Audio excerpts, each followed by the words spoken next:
In the dim light, Irene makes her way into a building. It's revealed to be a shop. She decided to discreetly save money. It's an ideal time since she's already out and has the opportunity. Irene receives a warm welcome from the shop owner upon entering, and she asks if she's looking for a particular item. Irene, however, clarifies that she has no intention of making a purchase during this visit. She has brought one of her paintings with the intention of having it appraised. The shop owner attentively examines the painting, his keen eye assessing the artwork that she's made. The shop owner carefully examines the paintings, taking his time to look at all the small details. Irene finds herself growing increasingly anxious as she watches him inspect the paintings. This piece holds significant sentimental value to her. She had to hide her paintings from her father, which made it a long and difficult process to finish. The shop owner reaches his verdict, and it's a pleasant surprise. He happily informs Irene that the painting is excellent, praising the colors, shading, and the emotions it conveys. Irene is astounded that someone appreciates her painting. However, she doesn't reveal that she's the actual artist. The shop owner goes on to say that the person who created it has a keen eye for detail, even taking great care in painting the tiniest elements. He promptly offers Irene 12 gold pieces as a reward. The shop owner expresses gratitude to Irene for her visit, which prompts Irene to reflect on her journey towards independence. Irene doesn't shy away from the long road ahead, but rather, she sees this encounter as a hopeful beginning. Her heart swells with pride, especially considering that this marks the first instance of her earning her own money from her artwork. What's even more special is that someone truly liked her creative work, making her really, really happy. Home at a reasonably late hour, Irene carries a touch of disappointment. Her expectations weren't high for a warm welcome home from the family, yet she had hoped to find at least one person waiting for her. Exhausted, Irene trudges towards the stairs. Feeling the weight of the day, her eyelids are heavy. She's on the verge of drifting off when she suddenly hears her name. It's her sister. Still awake and taken aback by Irene's late arrival, Irene actually flinches in response. Now we move over to Lord Noel's grand mansion. He's asked a servant to learn about Lady Irene. The butler shares what he found. Lady Irene Chase is the oldest daughter of Count Chase. She lived with her aunt until she was 3 and went to the Royal Academy from age 17 to 21. Lord Noel is curious about why she began at 17, as most girls usually start at 16. The servant clarifies that they couldn't pinpoint the exact reason, but it appears that she might have started a bit later so she could attend school at the same time as her younger sister, Lady Riel. She was also able to take care of her more that way. Lord Noel appears lost in thought. Is Lady Irene looking after her sister? Is her sister unwell? The servant goes on to explain that their effort to gather information was much harder than they expected. They did manage to find some of Irene's former classmates, but those classmates didn't want to talk too much about her. In addition, there's not much info available about her widely known. This makes it tough to learn about her past, her activities, or even her connections. So the servant faced some challenges in trying to uncover details about Lady Irene's life, leaving Lord Noel still curious about who she is and why she's made the choices that she has. The servant tentatively proposes the idea of dispatching someone to Lady Irene's manor in order to gather some more information. But Lord Noel isn't sure about that idea. He's concerned that sending someone else might not be the best approach in this situation. So he tells his butler to write a letter to the manor and decides he'll go there himself. The butler is somewhat taken aback by this decision, as it's highly uncommon for the Lord to take such direct action. But Lord Noel is really curious and wants to find out more about Lady Irene on his own. Lord Noel asks his servant if there is more to share, sensing the servant wants to say something. The servant mentions the earlier question about finding a bride at the party and how Lord Noel's response was a bit mysterious. The servant is now curious about why Lord Noel is so interested in Lady Irene. Lord Noel looks annoyed and refuses to answer the question. The servant realizes he made a mistake, apologizes, and promptly leaves the room. We find Lord Noel gazing at a book, lost in thought about Irene. He wonders about this mysterious young lady. Was she genuinely serious about her offer? Back at the mansion, Riel approaches Irene, explaining that she waited for her because she was out for a long time.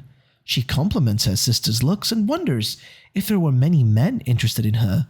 Although she showers Irene with compliments, Irene seems unconvinced and tired, just wanting to go to bed. As Irene is about to pass her sister, Riel suddenly grabs her arm, and her demeanor shifts entirely. Riel suggests that Irene has changed and asks if she's still upset about Boris. Riel attempts to persuade her sister that whatever happened was a good thing, as it revealed Boris's true character. She believes Irene should be grateful for this insight. Irene, however, doesn't want to hear any of it and tells her sister to stop, as she's had enough. Riel expresses that it's painful for her when she gets ignored and admits that she's in pain and suffering.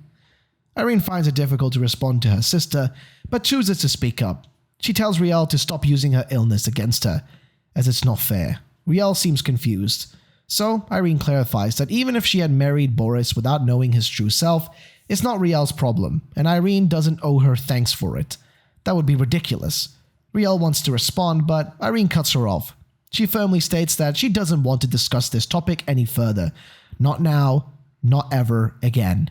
She emphasizes that she's not grateful to anyone. Irene then continues upstairs to her room.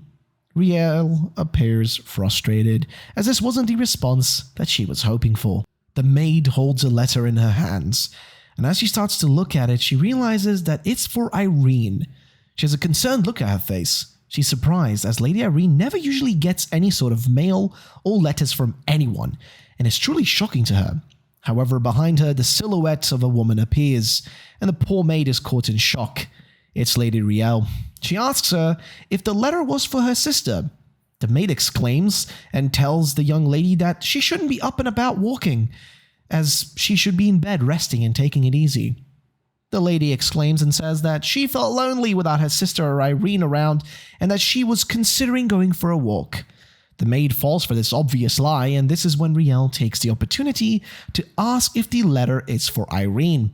The maid instantly falls for her fake kindness and tells her that the letter indeed is for Irene, but that it has no return address, so she has no clue who it's from, and it's the only letter that she's ever received, so she finds it quite interesting and a pure surprise, as the maid happily shares her thoughts on it being quite a nice fact. We see Riel is angry at the thought of seeing a letter for her own sister. It shows in her face that she has a gloomy look of disgust on her ugly grin. I really hate this character. Either way, she proclaims that she will make sure that her sister gets the letter. The maid asks if this is a good idea given her current state, but the lady proclaims that she is fine and that she can handle it, and it's a good way to make amends with her sister. However, the maid says the letter is not of major importance, so it shouldn't be that important for her to do it, and asks that she should please make sure that Irene gets it. Riel, however, grabs the letter and walks off to her room. She opens the letter and reads it, but as she's reading it, it's as if a ghost has entered her dorm. She is caught in a true shock, and to her horror, the letter makes her furious and angry beyond belief. She proclaims, "What is this?" and smashes the letter into her desk and starts speaking to herself, asking, "Why not me?" in a strange way, as if to say, why did her sister get this particular letter and not her? As if this bitch hasn't gotten 300,000 letters before. God, I hate her. Either way, we switch scenes and see a horse carriage, and inside, we see young Noel, who is thinking about Irene. But he also looks outside and he spots a young girl as he approaches. He's told they have arrived. He steps out but is confused and questions why this woman is in front of him. She says they have been expecting him. It's Irel. The real question is, who is she and why is she speaking to him? She doesn't look like a maid. He asks if Lady Irene is at home. Irel, says that she apologizes, but her sister is quite busy, and her sister told her that she should take care of this situation and take her place for this meeting. Clearly a lie, but still. She says her name is Riel Chase, the younger sister of Irene. He looks at this younger sister and realizes that they look nothing alike at all. One has a smile and a fake posture, while the other seems to have a desperate and lost soul that requires saving. She then goes ahead and asks him what his name is. He says to her his name is Noel Kirsten, and asks if this letter reached Irene. She asks if he is Noel Kirsten, the Archduke. He replies yes. She freaks out and says, "My goodness," and proclaims that she's a big fan of his. She says that she has heard a lot about him and that he has both skills in literary and military arts, and that most importantly, to her, she heard that he is going to be the heir despite being an illegitimate child. This seems to anger Noelle. She says that it's truly amazing to meet him and it's an honor. However, he is thinking to himself that she talks way too much. He asks if there is something going on between her and her sister, but she basically just says there is nothing going on. He once again examines her face and he starts thinking to himself about the fact that Irene, compared to this brat in front of him, looked way more tired and broken as a person. Someone who has just suffered. On the other hand, the sister in front of him looks nothing like that. Urel basically says that they should head inside, as her parents are waiting for them. Noelle once again thinks about the fact that he was told by Irene that she wants to leave this home. As we see the giant mansion he's entering, he thinks about the possibility that perhaps she never even received his letter. We then get to see as Irene is sitting in her room gazing upon the sky while thinking about the Archduke Noelle. She wonders if he would trust her after all. She remembers it looking like he was considering the proposition, but if this doesn't work out, she doesn't know what to do now. She starts to consider selling her paintings again, but that wouldn't garner enough money for a luxurious life, and even if she escaped, they would send out search parties for her, and she would never be left alone by her parents. Not because they worry about her, but rather because of Riel. Because if she disappears, then they won't have anyone to look after their precious little Riel anymore. She realizes that the Archduke is her only way out, and she wonders if perhaps she should go and speak to him once more. She realizes that sitting around and sulking won't do her any good and decides to go and check with the maids one more time if a letter has arrived. As she exits the room, we see that the maid from earlier is here and she asks her if any letters have arrived for her. The maid says no, she doesn't think so. She asks her again to please check one more time. The maid keeps insisting there was no letter for her until Irene finally gets angry and snaps at the maid and demands her to tell the truth, as she can tell that the maid is lying. She demands her to tell her where the letter is, and with a determined and angry face, she does it. We see Riel is showing Noelle around the mansion and telling him about her weak heart and that she almost died a few times, trying to make him feel sympathy for her. She says that she's never able to leave her room for more than a day and that this house is all that she knows and that she finds it suffocating. Noelle just replies with, "I see," in a sort of downtrodden tone. Riel keeps jabbering on about how she has to make her own destiny, even with her weak heart. Meanwhile, we see as the Archduke frankly doesn't care as to what she is saying and just keeps asking her where Irene is and why he hasn't seen her yet. Her sister then starts bringing up her, mentioning how Irene has always been surrounded by so many people and that she enrolled in the academy late due to her and that she never spent much time together as she was always busy chasing after her older sister. With a smile on her face, she asks him if the matter is nothing more than silly.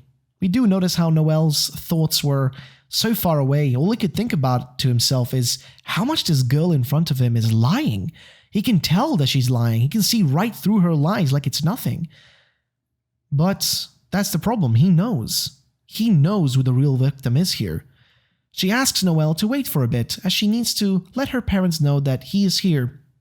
While waiting, he gets bumped by one of the maids. She apologizes for hitting him, but he very gently asks her if she could please wait for a minute and answer a question. He wants to know something. But we don't see what he asks her. But before we know it, he walks into the room and meets Irene and Riel's mother and father as they welcome him. They say that it's a true honor to have his presence in their home, and Noelle apologizes for the sudden visit. However, they say it's fine and ask him to sit down for some tea. He thanks them and sits down. Just as he's about to ask where Irene is, he doesn't even have the chance to do it before he's interrupted as the father says, "About our dear Riel." Noelle is frustrated as his face annoyingly has to utter the words, "Yes." He then listens to the parents talk about how her heart and body are weak and that she's a very kind and caring child and that she is so considerate of her sister and that she's never had any real friends. They just keep on gloating about how great Riel is over and over, talking about how she always looks out for others. Riel then steps in and tries to play it off as her dad being just too much and showering her with too much praise. He says he has always felt Riel's silent pain and says he feels for his poor daughter Riel. We see the frustration grow even further in Noelle as he clenches his fist in pure fury. The father continues and says the fact that Riel took interest in him is amazing, but before he can continue his sentence, he's cut off by Noel. He says that since he's arrived and was let in by Lady Riel, that he spoke to a total of 5 maids. They ask him what's the deal with that. We see as Riel grabs his suit, but Noel pushes her away, not letting her attach herself to him in any sort of way. She looks frustrated and angry. He continues and says that not a single one of the maids could tell him where Irene is and where she was whatsoever. They didn't even know when Irene had last ate a meal in this house, let alone where she was. They had no issue whatsoever answering that exact same question about Irel, but not a single word about poor Irene. The father asks what this is. What is this? Why is he bringing this up? He continues on and says that it seems to him that the only child in this house seems to be Lady Riel. As we see a gloomy look of Riel, she seems to be embarrassed. She's being confronted by hard facts. The father gets more furious and angry than before and asks Noel how he dares to say such things. Noel stops him and says that Lady Irene, is she even really a member of this family? We see Irene running, and we also see Noel's thoughts as he's questioning how the hell these people can think so little of her, and also how little respect they have for him to have given his letter for Irene over to Riel instead. How could they do that? The door flings open and we see Irene startling a maid that is shocked to see her. She tells her that Lady Riel is currently entertaining a guest. Irene already knows that Riel has gotten her thorns into him and questions if she has already lost him. Has she already gotten over him? Has she already destroyed her chances of escape? She fears the worst, and all she can think of is how her parents destroyed her trust, how Riel took their love all to herself, how she took her friends in school away from her, and how she even stole her fiance. She rushes and tells herself that she can't lose Noel as well. She can't lose him to that witch of a sister as well. She tells herself, please not him. She can't let Riel take away her last thread of hope. As she faces the door, her heart stops and she creaks it open slowly. She hears the words of Lord Noel. He's saying that it seems almost as if she doesn't even exist, and that nobody here looks out for her. Irene freezes in her tracks. She watches through the creaked door as Noel goes on and says that even as her parents, they have done nothing but praise Riel and haven't said a single thing about their eldest daughter, Irene. The father gets angry and says that it's because they have nothing to say about her. Noel questions if it's normal for a parent to have nothing to say about their child. He says he feels sorry for her to have been spending so many years alone in this house with no one on her side. He asks if you can even call this place her home or these people her family. Just because they are blood related, that doesn't make them good parents or close to the word siblings. As he steps up, we see Riel ask him how he dares to say such things. He simply exclaims that if you can't make her happy, that they should at least stop hurting her. He says she's a human being as well, with her own emotions, and he then excuses himself out of the room and decides to leave. On the other side of the door, he lays his eyes upon the woman that he was there to see. On the ground, Irene sits huddled up and crying. But these aren't tears of pain. These are the first ever tears of joy. This was the first time a person had stood up for her. This was the first time somebody called out her family on the horrible abuse and mistreatment they had caused her. Lord Noel looks her in the face as tears stream down. All she can utter are the words, Lord Noel. But before you know it, he grabs her, squeezes her between his arms, and hugs her with all the warmth and love that he can muster up. She keeps crying, but he tells her that it's fine. It's okay for her to cry. He says that from now on, he'll be by her side forever. We find Irene laying in bed sleeping, but her eyes aren't able to close as all she can do is think. She thinks about how everyone was so mean to her today. She wonders if her mother will ever hug her like she does Riel. She wonders if she should stop crying, as otherwise Riel might hear her. She remembers a memory of where Irene is being punished for crying and being told by her mother that she doesn't have it as hard as Riel, so she shouldn't be crying. She tells her that she should lead by example, but Irene, all she can do is hold in her tears. Her mother attacks her for crying so much. We see Riel asking her mother to look after her drawing, but, well, Irene is being pushed away in the meantime. We once again see Noel holding poor Irene in his arms, and all she can think to herself is the fact that she has never been able to cry in someone's arms before. She notices how soft and warm his hands are. He asks her if she's feeling any better. She says, oh yes, she is fine, with a cute demeanor, and she then freaks out, apologizing for making his clothes wet with her tears. He simply says that the clothes are bound to get wet, as that's why we wear them. She asks him if he would like to go somewhere else, like for example her room. As they head into her room, she apologizes to him for not greeting him at the entrance, but Lord Noel simply answers that it is totally fine. He says that it gave him some time to understand her situation, and we see as Irene looks bothered. He asks her if she feels ashamed. He says there is no need to be ashamed. His situation is no different. He tells her that she already knows his grandfather is Archduke William Kirsten the Great, and he does not hold Noel in high regard. The grandfather's attitude around the house is to spread that same exact attitude to the people living there, and he has to deal with everyone quietly ignoring or mocking him. But things have changed a bit now, since he became the heir to the family, but for the most part, it's all still the same. This is all due to the fact that he's yet to be recognized as the rightful heir. Irene is concerned and wants to comfort him, but she realizes that she's fully understanding of what he feels like. She gets it. She wonders, however, how he's able to talk about it as if it's nothing, like it doesn't bother him. She asks Lord Noel how he could stand living in a place like that, but all he says and points out is that he just stuck it out and hoped things might get better, and that one day they would accept him. But he learned that it was a foolish dream to expect things to get better, and no matter how much you change your surroundings, don't. And he asks if that isn't the reason she wants to use him to run away. She's caught off guard. He tells her that he's not trying to say it's bad of her to use him, because he plans to use her for the exact same goal and reason. She gets confused and asks him if he means what she thinks he means. He tells her that he now understands what she's going through, and he can tell she isn't trying to trick him, so he will do his uttermost to get her out of this house. With a happy and sad look on her face, she says his name, but he requests for her to simply just call him Noel and remove the Lord part, since they are now both in the same boat, and asks if they would be alright for him to call her by name. This makes Irene truly happy, and she smiles and laughs for the first time in a long time. She's feeling true joy. This confuses Noel. She reminds him that he's basically already said her name and called her by her name once, where he held her in his arms. He tells her that he will return to visit her soon again, and Irene wishes Lord Noel a safe trip home. We hear the clacking of high heels as we see a maid yelling at Lady Riel that she shouldn't be running like that. She flings open the door and demands to know from Irene what is going on here. We see as Irene just sips on her tea. You go, girl! Woo! She slowly puts down her cup of tea and says the words, "Be careful, Riel. If you faint now, I'm not going to look after you." The distraught and angry look on Riel's face goes through the whole room, and she yells at Irene, demanding her to answer her questions, and demands to know why she would be asking Lord Noel to meet her. She starts getting so frustrated as she gets a smile on her face. She tells her that it's fine, she doesn't need to tell Riel that anything. It's totally fine, but without Irene in the house, she would be fine with her dying too, I guess.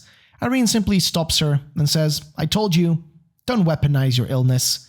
But Riel once again just yells at her and says to shut up and just answer her question. But before she can stop yelling, Irene says, "We're together." Riel is shocked and asks her what she just said. Irene just repeats to her, "Lord Noel and I are together." "We're much closer than you think," she tells Riel. All Riel can do is ask her what she is saying and asks her what about Boris, her fiance. As we see the memory of him kissing Riel with her evil eye staring into the camera. With a determined voice, Irene responds, "You can have him." All of the people in the room are shocked and caught by surprise. Irene tells her that Boris, that piece of trash, that affection that she wanted so much from him, "Riel, you can have it all." Because Irene doesn't care. She's done with her sister. She's done with Boris. She's done with her family. The arguments are getting worse, and the air is filled with anger. Riel is shocked by what her sister just said and questions if she's serious. Riel starts to reveal her true self by saying that things will never go Irene's way, thinking she always gets what she wants. Suddenly, their parents storm into the room, furious, looking for Irene, wanting to know what's happening. Riel seems to be overwhelmed. She drops to the floor. There's doubt about whether she's pretending again. The servant rushes to help her up. and the father orders the servants to call a doctor. But Riel reassures everyone she's all right and she just needs some rest. Her face shows a mischievous smile as she requests her parents to be good to her sister, leaving no doubt she'll actually be enjoying all of this drama. Irene's mother is angry and yelling at her, asking why she's been acting so differently and causing problems. She says Irene used to be a good daughter who never gave her parents any trouble. Mother wants to know if Lord Noel is behind all of this. Irene is not planning to give up now. She's unimpressed by her parents' reactions. She glares at them for a second and then speaks up. She tells her mother and father that Lord Noel is not at fault. Irene steps closer to her parents and clarifies that they are the ones to blame and no one else. They forced her into this situation. Her father, consumed by anger, loses control and slaps Irene in the face, calling her an ungrateful brat. Irene is clearly upset. This is abuse. Father insists they care for her and doesn't want to hear her speak like this again.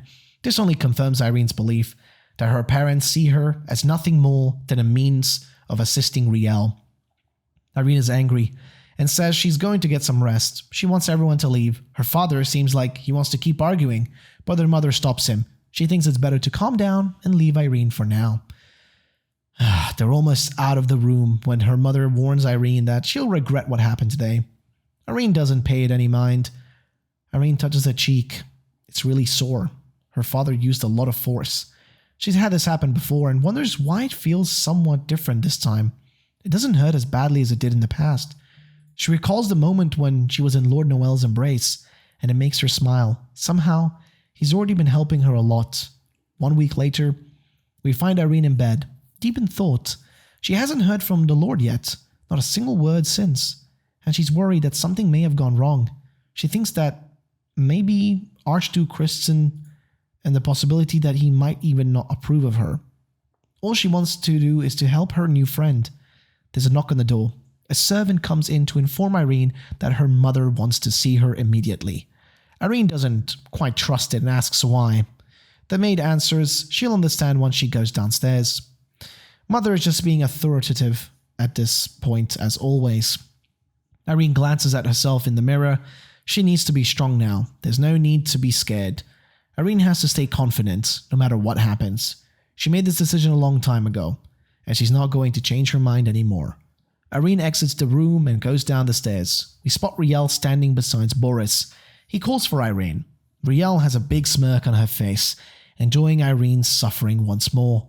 Irene is surprised that Boris has the courage to show up like this. What's going on here?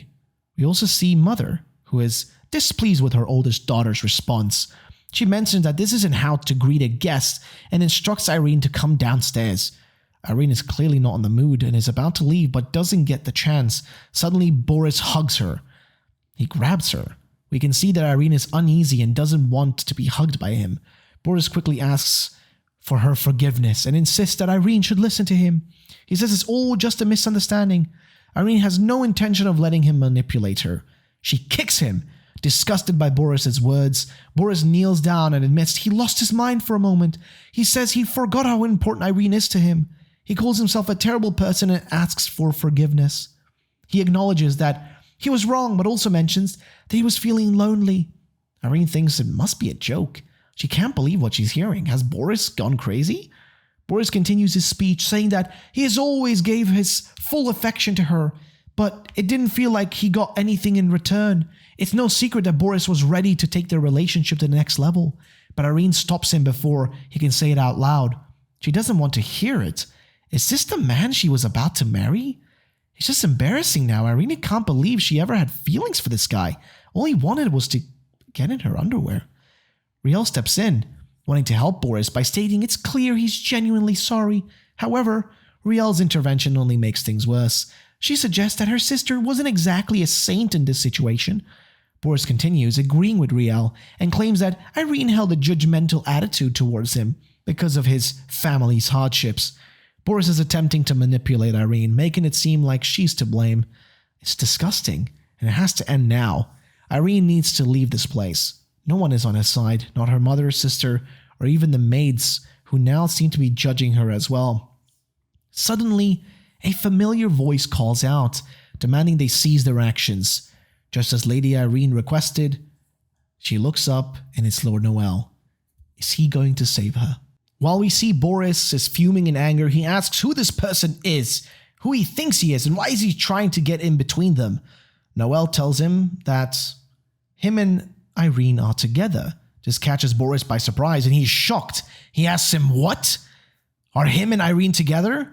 As he grabs his collar in an angry gesture, Noel, calm as a cucumber, says that yes, they are together, and asks Boris if he perhaps is too dumb to understand that. Perhaps he has difficulties understanding him.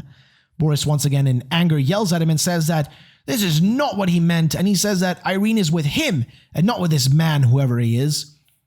We then see the mother freaking out about this situation, this anger. She's thinking to herself that she only really called Boris here thinking that he could talk to Irene and not cause this much of a ruckus in a scene. All this drama. All of a sudden, Riel steps forward and softly touches Boris, telling him that it's enough and they shouldn't fight. But Boris pushes her off and calls her an ugh and says for her to let go of him. Riel falls on the ground. Boris notices it and is surprised that she fell, as she didn't even get pushed that hard, and wonders why Irene isn't apologizing to him.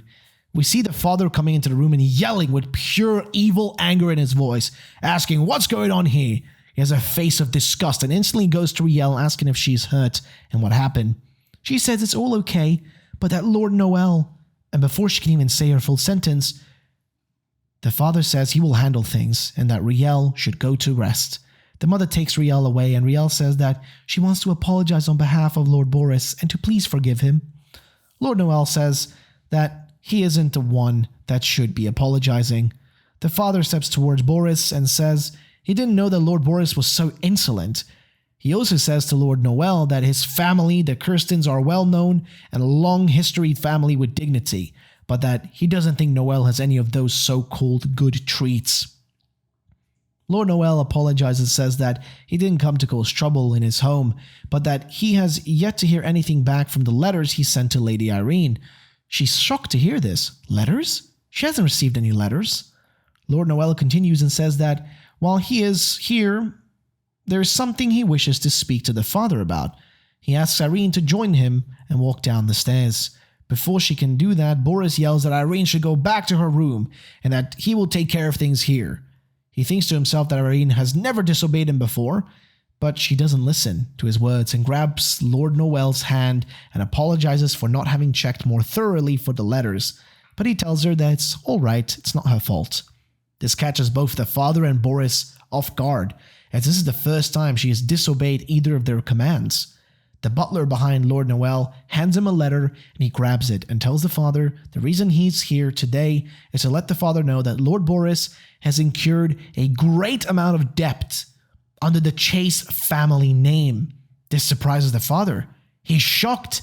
As he reads the letter, he demands to know from Lord Boris what is going on with this. Even Irene notices and freaks out. Since the day she got together with Lord Boris, he's been racking up tons of debt in her name. He'd been using her simply for money this whole time. She wonders if this was the plan all along. The father slams the papers into the face of Boris and demands to know how he could do this. Boris is caught off guard, and while looking at the papers, he asks how he did this and says it's all a lie, a forgery. The father doesn't trust a single word from his mouth and yells at him, saying how can he dare to call it forgery when the evidence is right in front of him. He asks Boris if he thinks that the man is a fool and how he dares to sully the great Chase family name. He tells him to leave his home and never return again. Boris is scared and asks for forgiveness, but Boris turns his anger against Noel next and goes in for a strike against him. He says to Noel that if it wasn't for him, then none of this would have happened. But before Boris can even get close to Noel, he's stopped by Lord Noel's loyal butler, who grabs him by the neck. Noel tells the butler to simply escort Boris out of the premises. Boris keeps yelling as he's being dragged out. The father, with an embarrassed look, thanks Noel, very cowardly, for what he did today, and says that his name would have been tarnished if not for Noel's help. Noel says that he simply did what was right. The father is still angry and says, fine, and demands he doesn't stay around for too long. Finally, Irene is able to grab a hold of Noel. She's apologizing to him and says that she should have done a better job to make sure she got his letters. But Noelle simply says that it's fine. He already knew they wouldn't reach her. He actually just wrote lies in those letters about when he planned on arriving for a visit. Irene asks him what he means. He says that he didn't want anything to get in the way, so he played a little trick on her sister. He specifically wrote fake letters to trick them. We see Irene and Noelle walking in the gardens. They are doing this to make sure everyone knows they are together, but she wonders why he's holding her hand. It's not like necessary, and she wonders why he's looking at her in such a way. He's holding her firmly. He asks Irene if something happened since he left the last time. She holds her hand on her face where her father had slapped her and says it's nothing. She feels embarrassed. Even though noble girls are nothing more than property sold to form alliances between families, the girls are usually still cared for and raised in loving households, especially since they are from aristocrat bloodlines. But not her. Irene didn't want Noelle to see her like this with an injury in her face, but he still found out. Noelle, however, tells her lovingly there's no need for her to hide. She's a victim, and it's the perpetrator who should be ashamed, not the victim. The tears wallow up in her face once more. She's shocked. She tells Noelle that she wishes to be of help to him. He says sorry in a confused manner. She says that she feels like she's the only one getting any help at the moment, and she feels like she isn't helping him enough. Noelle tells her not to worry about that. He was simply getting rid of an obstacle in the way of their marriage and his new title. He simply just needs more time to get his grandfather's approval, and that won't be easy to do. But before he can do anything, Irene responds, perhaps then could she meet him? Noelle is shocked and asks her what she means. She repeats, she wants to meet his grandfather. She wants to see the Archduke in person.